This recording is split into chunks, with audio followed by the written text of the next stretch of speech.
So my name is Lloyd Lee. I'm a professor in the Native American Studies Department at the University of New Mexico. So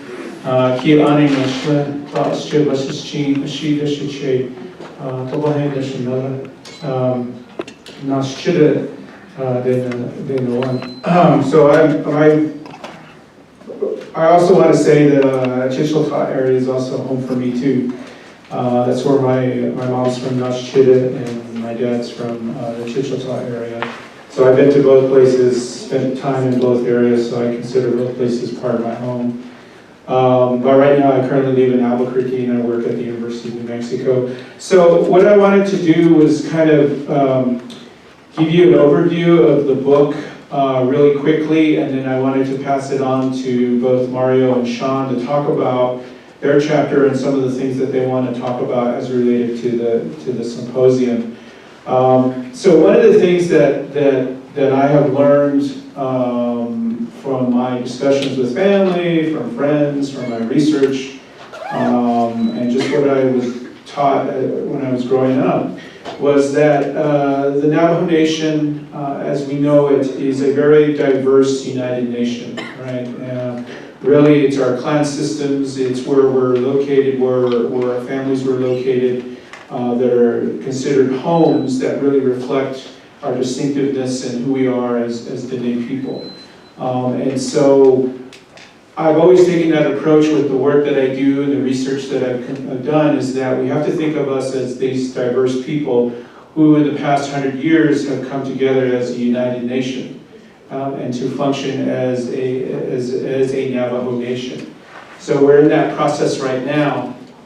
And so one of the things that I really tried to do in terms of the work is really try to emphasize that point, that diversity is really our strength, and how we've come together to be united and to build this Navajo nation. So this particular book was designed in that way. So I really wanted to get as many people as possible to write and think about questions that I posed to them when it comes to our homeland, when it comes to how they view home, and where they grew up, and what they know, and what they want to share that are important to them. So that's what you see in the book. Oops. But before I go into that organization and contents real quickly, I did want to mention about the book cover.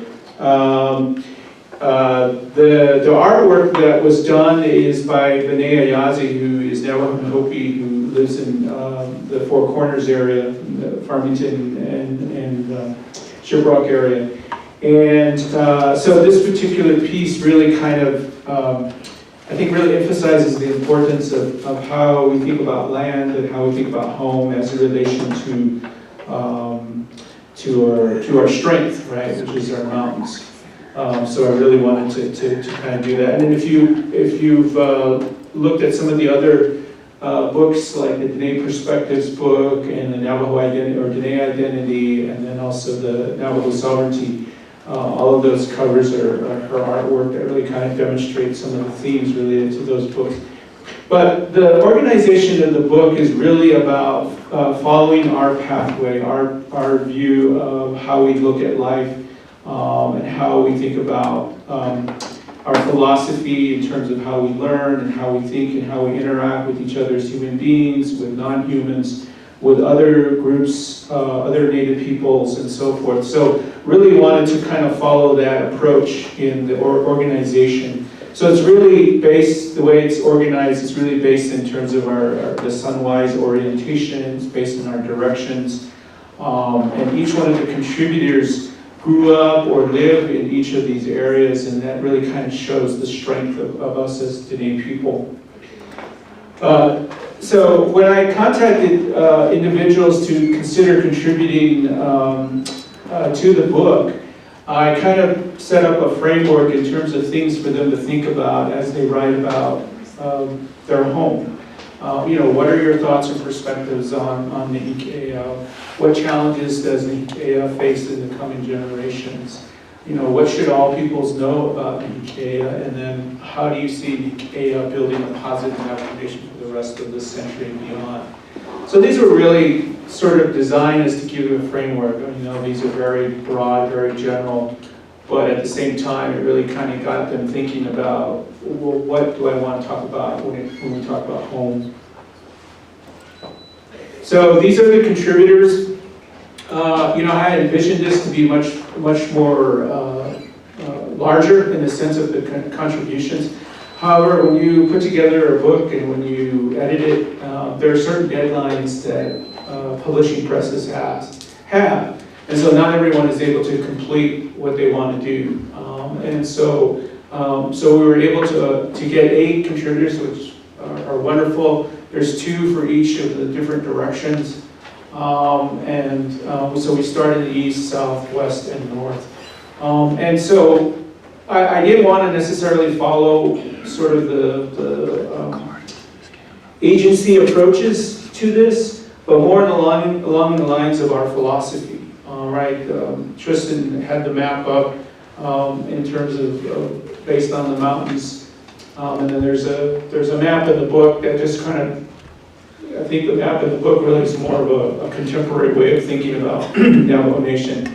But from a very much our way of thinking, when we think of our homeland, we're thinking about based it on the boundaries of our mountains and the markers that come, and then also our experiences within those boundaries. So I kind of try to follow that format rather than sort of following the Western boundary system, right, where you have it broken up in all these different jurisdictions that have been talked about today, and then even broken up into states, right, Arizona, New Mexico, Utah, Colorado. I really wanted them to just focus on their home and how they think about their home, and so that's what you see. So the last slide is really just the contents of the different chapters, and I think what you see, if you read the book, is really these teachings that they bring to their understanding of how they view home, where they grew up, and talking about important issues to themselves, to their families, to their communities, and where their thoughts are at that moment when it comes to thinking about the homeland. And I think this is very important to emphasize that when we talk about this issue or any other issue, individual family perspectives are so very important for us as Diné people, and that it needs to be privileged and it needs to be documented. Because a lot of this knowledge that we have based on our narratives, based on our family stories, quite a few of it is gone. And it needs to be documented, even though I think our main mechanism of documentation throughout our existence has been the oral tradition, which is important and it needs to continue. We also need to utilize, in my perspective, we also need to utilize some of the modern teachings and technologies that we have today. That includes the written form, that includes the visual form, that includes those types of whatever ways that we're going to document into the future. Because I think that really resonates in terms of our understanding of how to do this. Because our children want to learn this. The students at this college want to learn this, as well as in other colleges, both on our homeland and off our homeland that are regional. And utilizing every source that we can use to document and make sure that our stories, our narratives, our family stories, our individual stories are recorded. So I think that's important. So you can kind of see the different contents. Okay, I'll go ahead and stop there. I wanted to pass it on to both of these gentlemen to share what they wrote in the chapter, but also whatever things they want to share. So we always start with our teachings, and we'll start with Mario, who is representing the East.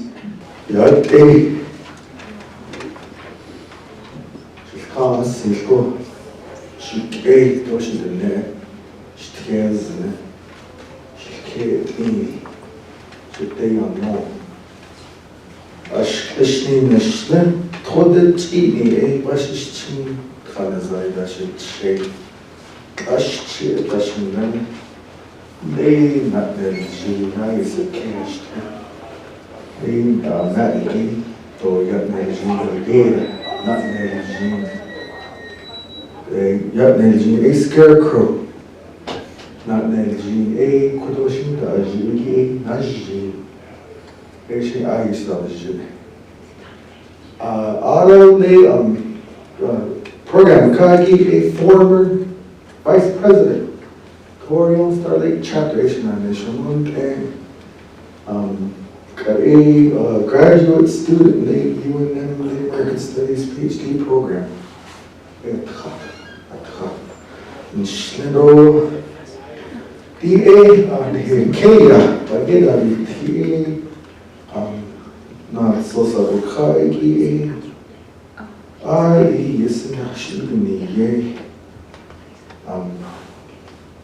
chapter,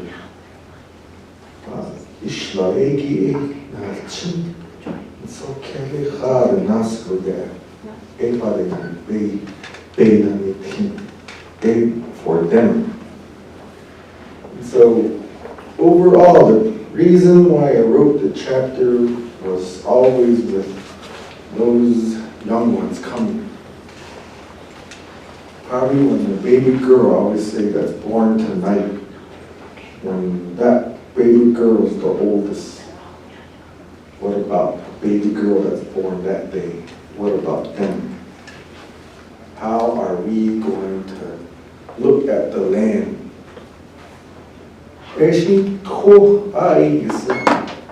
Underground water resources, safe drinking water resources, that's our main thing we are protecting. Official, and so, not maybe Ani Tsaile, Liticia, Lloyd, Tsaile, not here,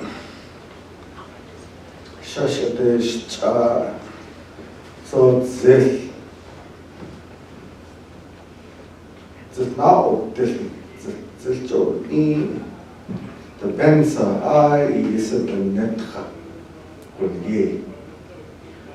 Chapter 8, the Hathathli, Nits'áá. That's the chapter, the name of the chapter. We've been there, resisting, Lagana since 17th century. We joined forces with Amos, 1650, rose up even before 1680. That's how far back the resistance goes. They say they always make fun of us. You guys just got tired and started living right there. Hey, there's always been cornfield there. The old Navajo studies, archaic Navajo studies, Chaco Navajos, Cabazon Navajos, or Kidney is young and Morgan calls us. The Continental Divide Navajos, that's it. Not Continental Divide in Mexico, but they follow.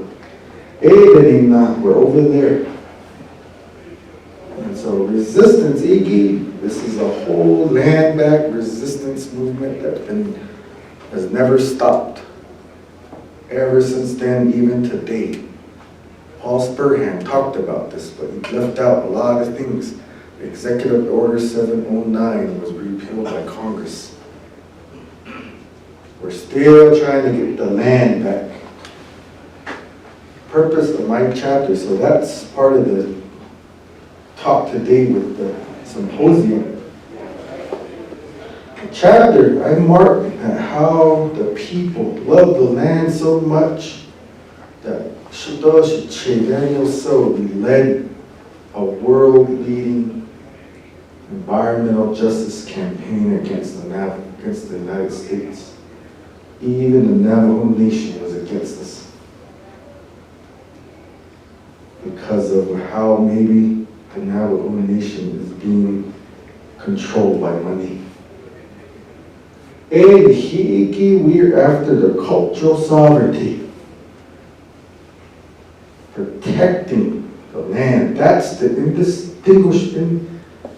inextinguishable sovereignty, Vindeloria talks about.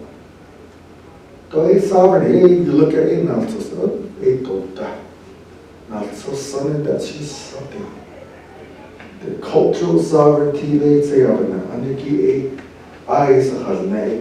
that's the real power. You can go by law, but until you do something through decolonization praxis, through praxis, through action, that's how things change. So in the chapter, this is what I line out in there. What we're doing, how we're doing it. Hey, we went in there, where did it start from? Hey, no, what gives you all of the permission to talk like this? They don't hear it. Was it Daniel so? Sani. Say, be Sani, Ande Counselors of Mexico. I used to just like, hey, and they call it the Lacana Snaz over the trader, tall white guy. I used to love Hashtada. Hey, they're the ones that told up, Sani, you guys go do something. Daniel, so, hey, you said you were council delegate, go do something. She all sitting there in the audience. Hey, he's from Torian, I got a back on my chair. Hey, that's the authority is far beyond Navajo Nation. And to be honest, I sat there in front of the speaker and the president and all these other people. I told Senator Ben Ray Lujan, don't listen to Navajo Nation. They're manipulated by oil and gas, disregard everything, and pass legislation to protect the landscape. Not for us. That's Chile. No Hathathli Nasquia. I'm writing this, put it down. The future. They passed it, but it's not the end of the story. They're still putting in oil and gas wells. The full story is they're using intensely cancer-causing chemicals to frack the earth. What if you start thinking about the impacts of baby girls into the future? And here, people are just talking about money. My mom says some people, they can't think beyond their own stomach. I can think further than a lot of people, but hey, that's the main criticism. I was just thinking about right here where it's like someone has a sheep and the lambs are just born, and they just start eating the lambs right away without even thinking about the impacts. Right? Real deep criticism of the 24th Navajo Nation Council. So, all of us, the communities, a whole bunch of people are saying, no, oil and gas is hurtful to the earth. Sorry, no. Do something to the earth, you hurt the women. That's a deep, powerful ethics that arises. And it's informing the chapter. And so, if you take into account what climate change is going to come to us, we have to realize that the young ones in here,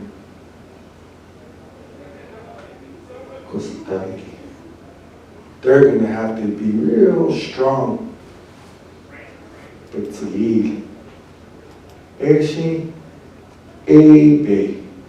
going to be way stronger than us, because they're going to have to fight really hard for the water. How long is our lives? The past 60 years. We have everything given to us. Go over there, turn the water on. It comes out. those things are now being shaken at its very core. If you're watching what's happening, the Colorado River and all the deep water politics that are happening. And so the book says there has to be a whole paradigm shift that has changed when we talk about protecting the land and the water. It's not going to be us, Hadi, Aida, Gishitsilishing Aida, Gidashki Hadi, Gizahandi Hadi. Don't hear, it's not going to be us, Hadi, Diné, it's on the fundamental law, Yishin AI, it's a sikho. Ekodal, Yidashki, chapter, Yido, I see here is in Kados, Diné. Is was Keyah, talking about the land and the water. A lot of things have to go into it and requires ethics training. That's it. You have to know and be sure you're protected, especially young ones.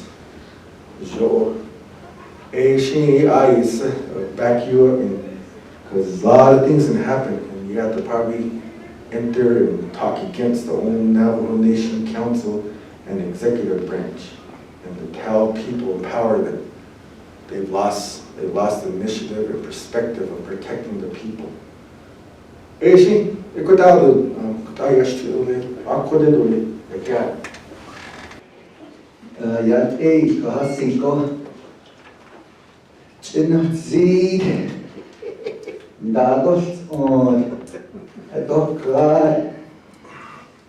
Yad Eshi Yashan Adekai Shiro, that Anin Shrido, Kababash Chingo, Kimchichi, that's a Chido, Kiani, that's another.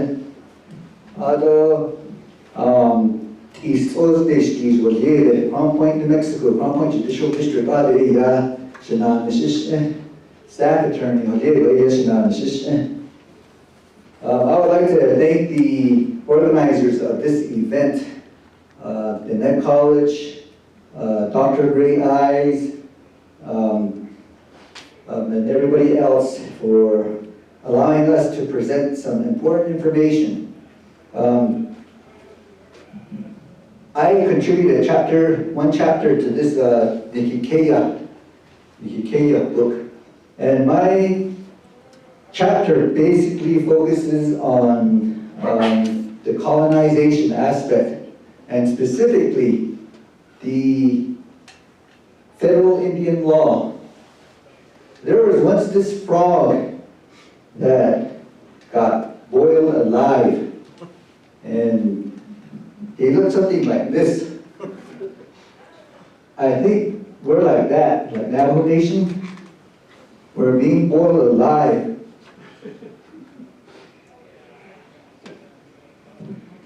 The history of the United States was all about killing off the Native Americans. We're Native Americans. And this shows how the land was colonized and settled by Europeans. It's straightforward, and federal Indian law has to do everything with this. It's about genocide. It's about killing people. And what exactly are we talking about when we say Landback? It involves federal Indian law. As a lawyer, that is what's the big elephant in the room to me. And it is, I think I heard recently on social media, somebody says, Opa, that's what it is, genocide.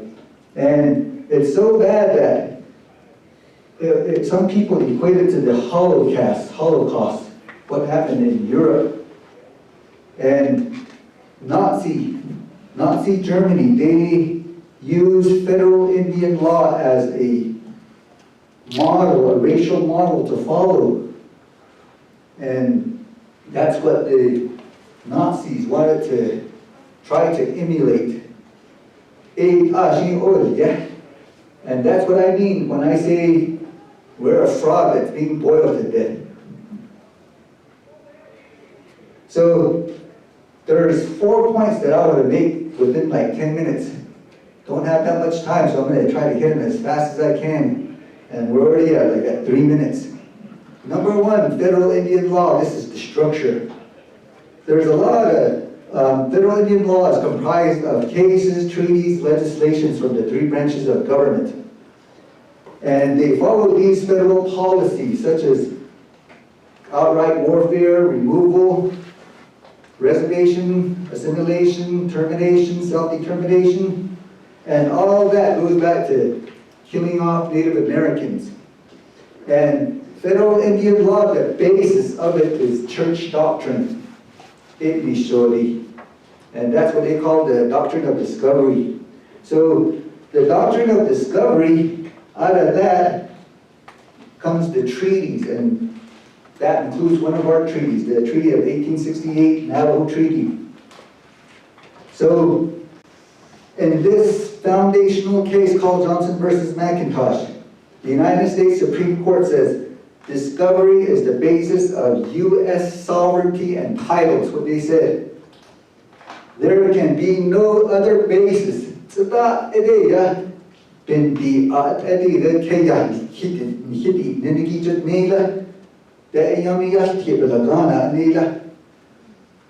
2023, March,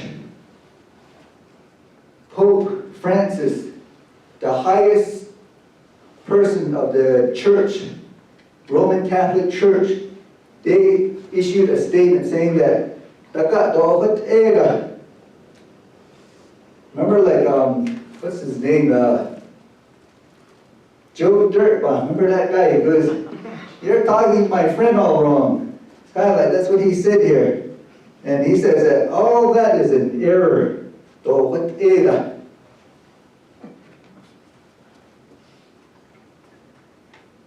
So, point number 2, we're being boiled alive. All our Navajo language, it holds, it's the vessel for our way of life. And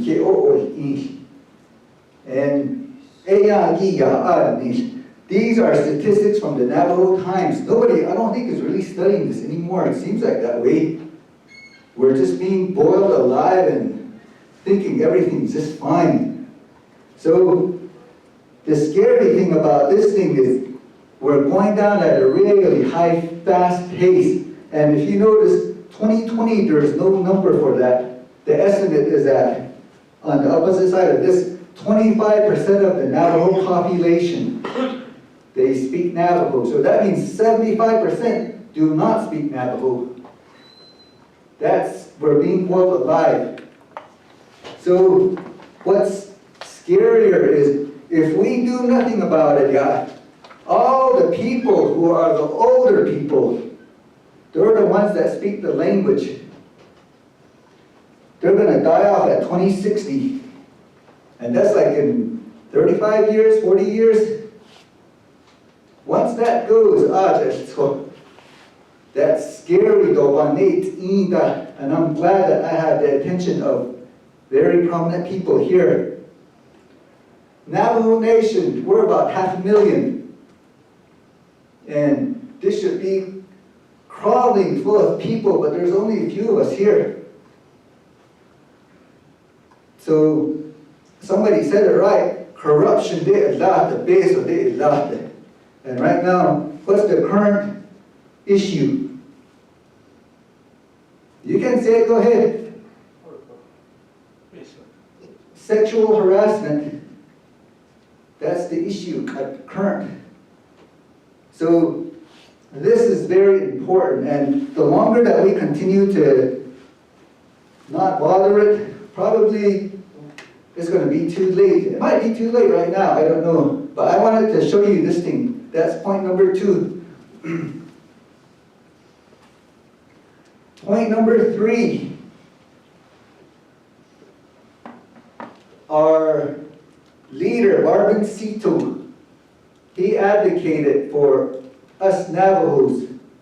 But that information did not make it to the treaty. Do you know that? We say Treaty of 1868, Now, so Sanabel got the we had a gun pointed to us. And contract law, that means duress. Duress is a defense to contract. There was no meeting of the minds. We heard that people came back to where they were living at. They weren't confined to that little box. Our leaders, I think we need to go back to this thing and to say, ídahwiil'aah, just like Pope Francis says, you're talking to my buddy all wrong, Janila. So, just have a few more minutes. The last point is the fundamental law, as we keep saying, the Navajo is ani. She'e yadi dona aga squajonza kaliegi yata hislesh ibnache isne. What's fascinating even more is my teacher told me that they went through like 7 or 8 generations practitioners, and it goes back to and so I can say that that's some important stuff. But my point is, one NNC 201 talks about a great covenant. A covenant is an agreement. And we had an agreement with the holy people. We say, Nihikeyah, it's the holy people's land. And they said, we're the landlord, you guys are the tenants. You have the right to be here just for a short while, as long as you follow our rules. Our landlord rules is what they said. If you don't follow those, the Navajo rules, you're not welcome here then. That's what they told us. And that's what, to my understanding, that's what they mean, the Great Covenant. So the longer that we go, that we don't follow these rules, we don't sustain the language, we're not welcome here. Sometimes I think, is that what the climate change is? Is that what COVID is? So, I don't have that much time, but I guess within this short amount of time, 10 minutes, you have to pitch your marketing points, and those are one of my marketing points.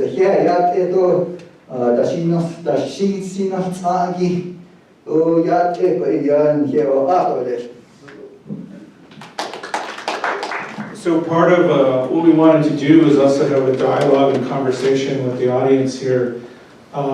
So, you know, these two individuals in their contribution, Dr. Greyeyes also contributed a chapter.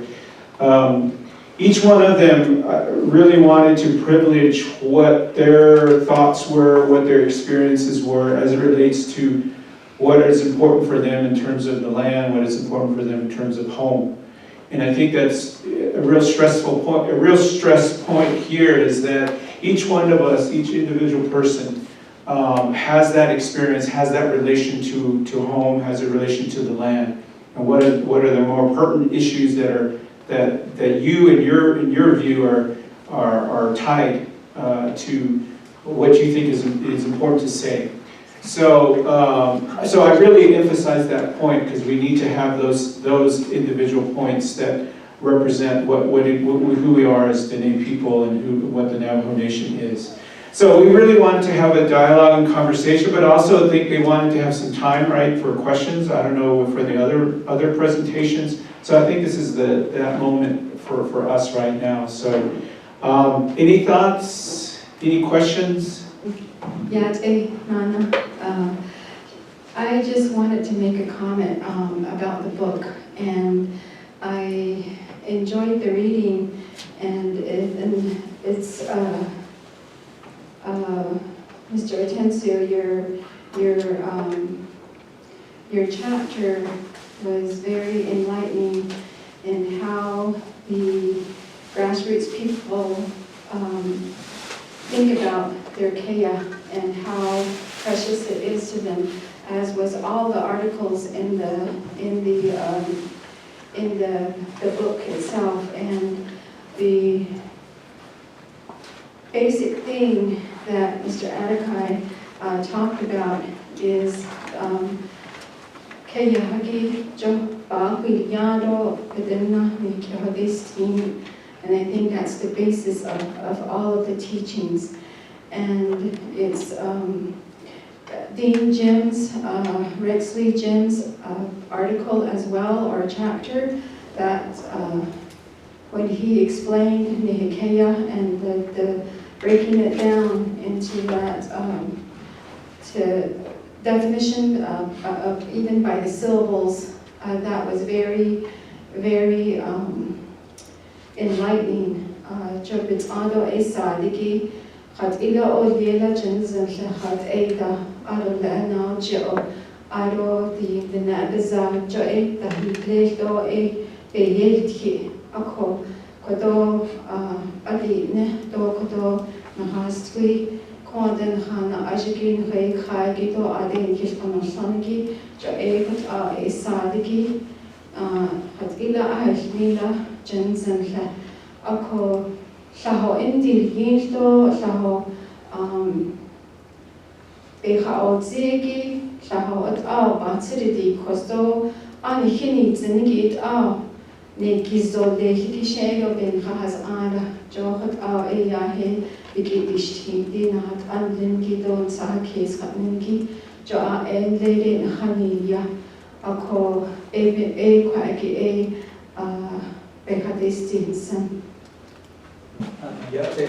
My name is Harrison Stokesy. I'm an attorney, and right now I'm the executive director for the Office of Navajo Government Development.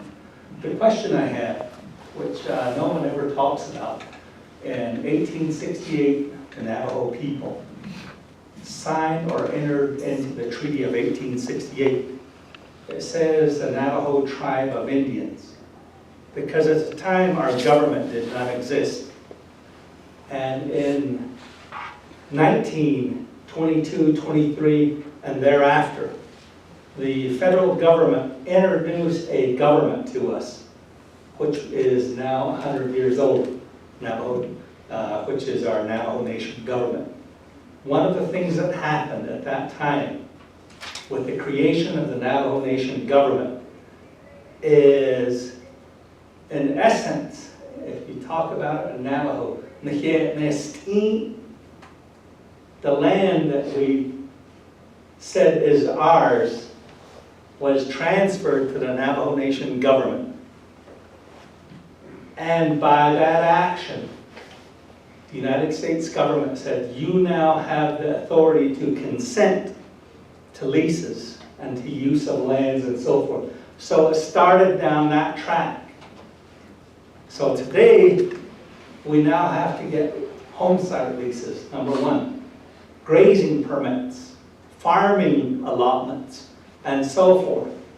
Nihikéyah, do ben hohadni tabishtinje. Nachan palinando, nachan do ah, Nits'áá do ni. Esha ídahwiil'aah. Nihikéyah Nits'áá, Bennett nitle. Nihibben hohadni do le tanani tanigi. Edo di nita. Eba destin so do khashin so introduce this thing. Yate, Nano Kitchen. Good afternoon. Dr. Roessel, thank you for setting this up, and Dr. Greyeyes. Appreciate this and all those presenters that brought forth what we had heard. Very important, the Nihikéyah. I know that the Nihikéyah started from Triston.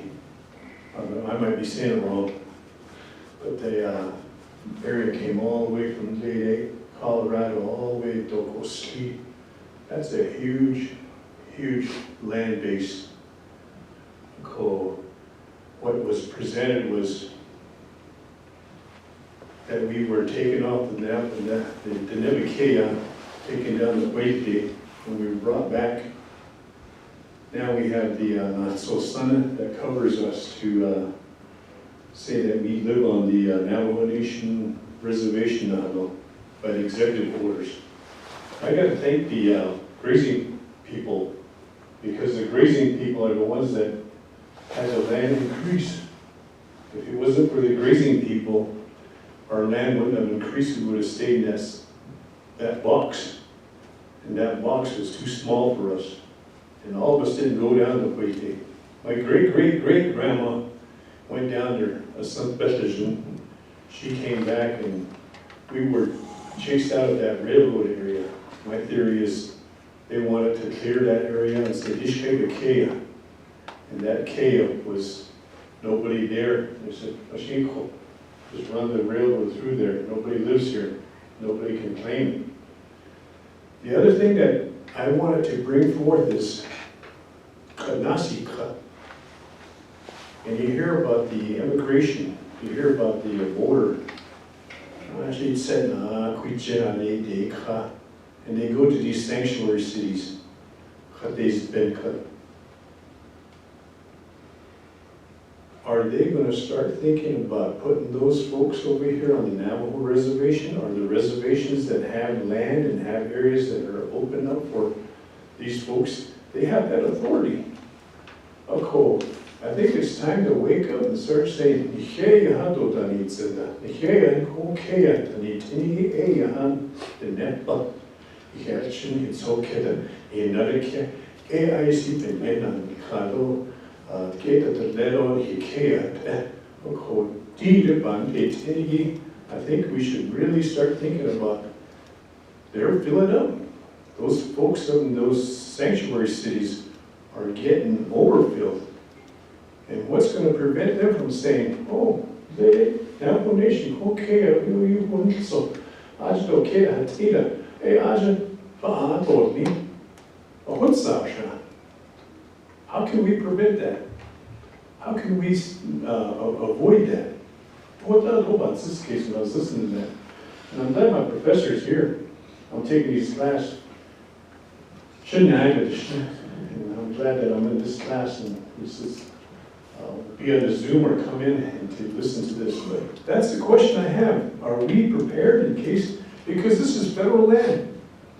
And they can do anything in an instance in this Congress Act. You can say, oh,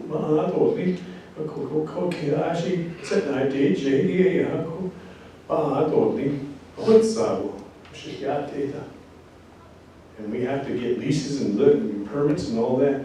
So that's my question. Is anybody really thinking about that? Is there Bishmasanin or leaders thinking about Nasta, Hushinache, Hashine, and that statistics too, his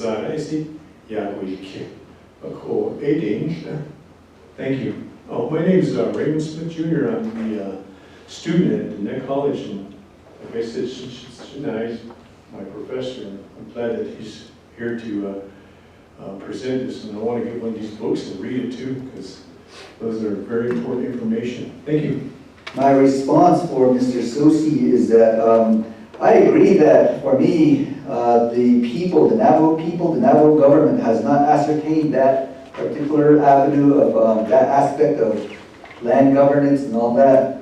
What we have to realize is that this structure that was imposed upon us is not Navajo, and that comes from Europe. And that structure, it's based upon European land tenureship. And over there they said, I'm the king, and the king owns all this land. You're just a peasant right there, and so this is mine, it's not yours. So with that idea, that's the idea that I guess the United States has. There's a tyranny, but I've heard that it's not really tyranny, but more of oligarchy, where the top 1% mega corporations, they're the ones that own our government. So that idea is over here, and that's what, from the outside federal government, that's their perspective of how they look at it. But within, all the people that had those old traditional ideas of land tenureship, they're gone. So based on that, that's why I say we need to learn our language so that we can continue to know these ideas of land tenureship, traditional ways. And it's there, it's there, but it's embedded, and specifically, it's in the ceremonies. And that's a whole lot of discussion right there too.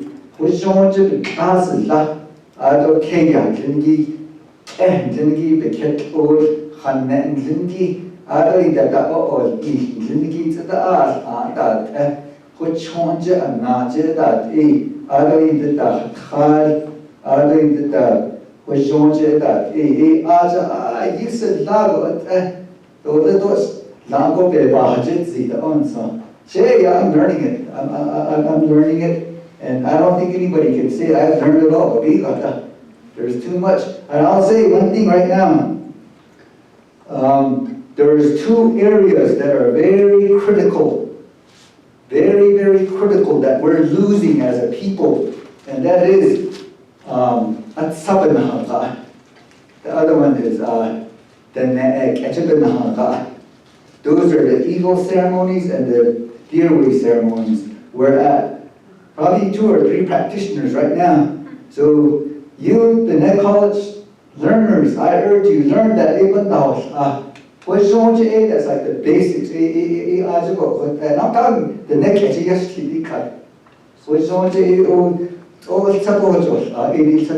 Those are the basics. I did the graduate level to and there's some very strong Hathathli, like not oye ye biche tabet de but at sato zilat khachi yoje taria yo oya. There's no practitioners of yoje, which is the eagle way ceremony. I did the ne etchishneya at ose khaliet de probably just one practitioner left. So I wanted to emphasize that because that's where you would find the laws on land tenureship. And we need to be excelling in both ways. The other part is what can we do? What can we do with the federal structure? I think back in 2008 or something like that, I spoke in front of the Navajo Council. And I told them, I said, I said that, and I meant the federal government. And what I just talked about, federal Indian law, the law that imposed upon us, the Nazis are used, they use it to try to follow that. And it's not good.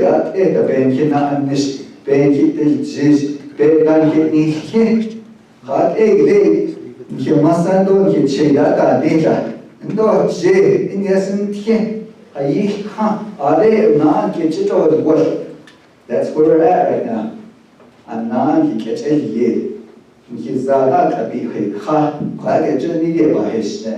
So I think the only way, you can't fight within the system. To me, that's what I see. You have to get out of it. You have to get out of the federal structure.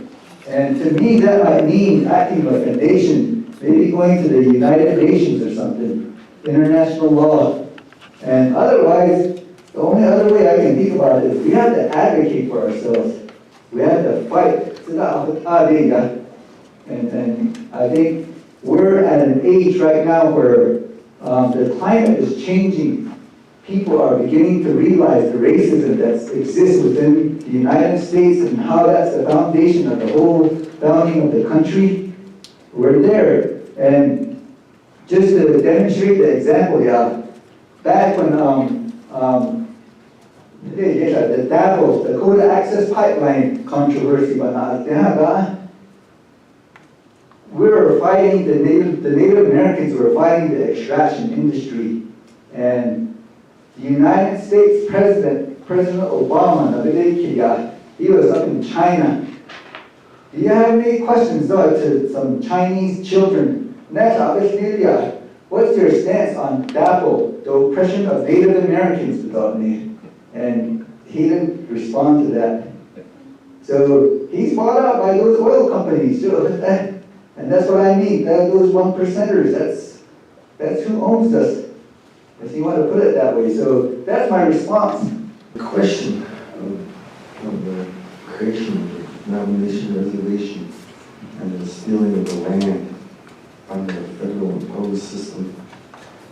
To trace back in instances as evidence of where land was generated, not Nihikeyah, off-reservation, hostile Indianship, back then, in New Mexico, where the cattle growers in New Mexico, they looked at us and they said, those guys are off-reservation, they're hostile.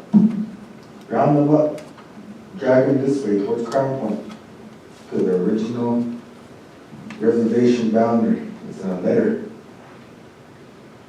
In that letter, the response from, I think it's maybe our Indian agent, Dodge, not Chief Dodge, but the Lagana Dodge, the white guy Dodge.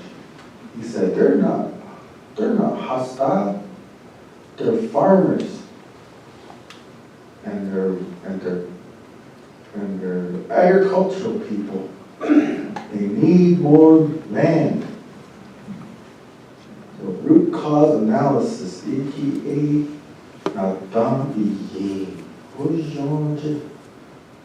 in the peace that was made, peacemaking, that's what created the land out there.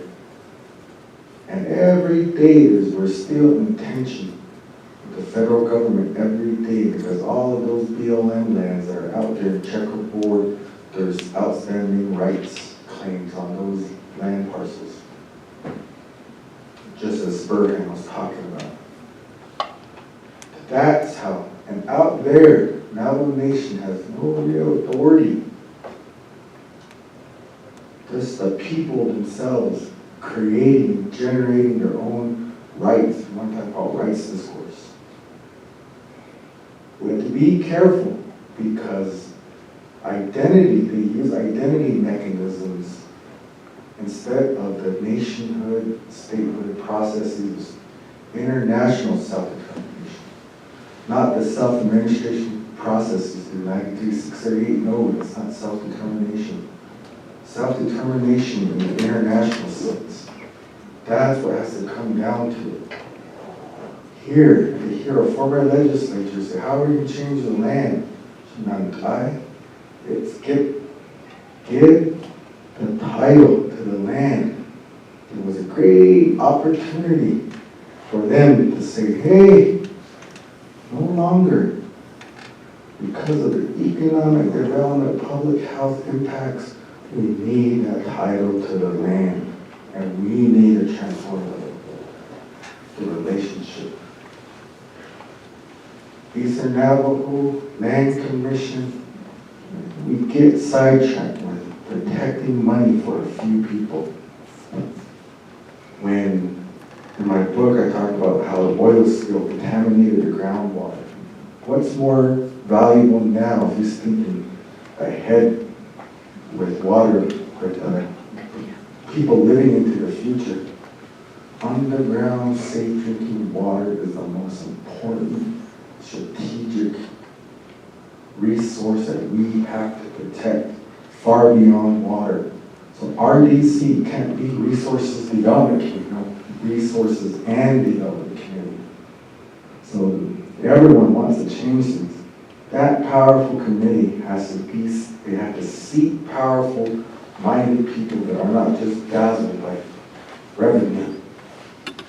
David here to talk what's happening. So as thinkers, we have to trace where land is created and rights are created.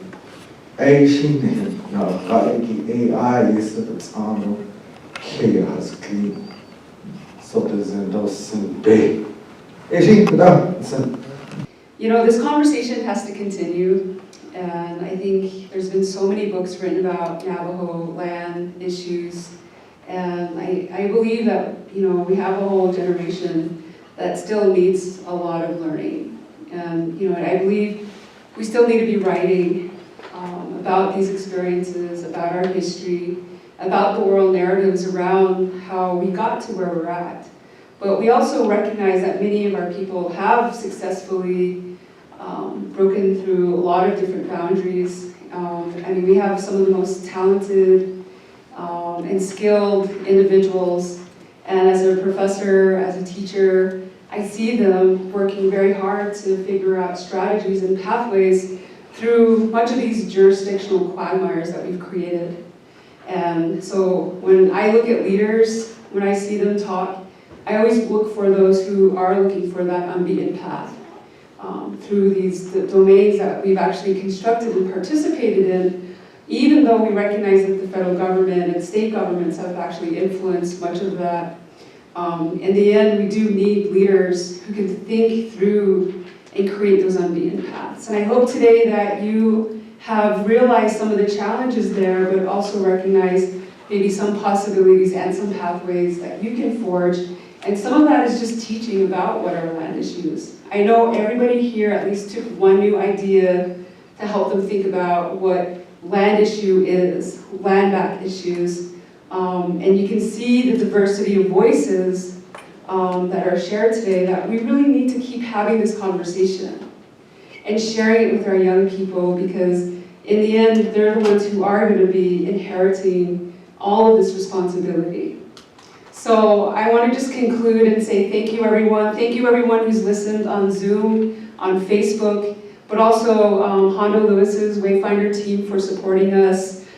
Chris, who's the marketing director here, who's really been driving a lot of these initiatives in terms of our media and marketing. Thank you so much. As well as the team here at Diné College, who provided all the food and made everything so wonderful. So please take a sandwich or something before you leave. But thank you, everyone online as well.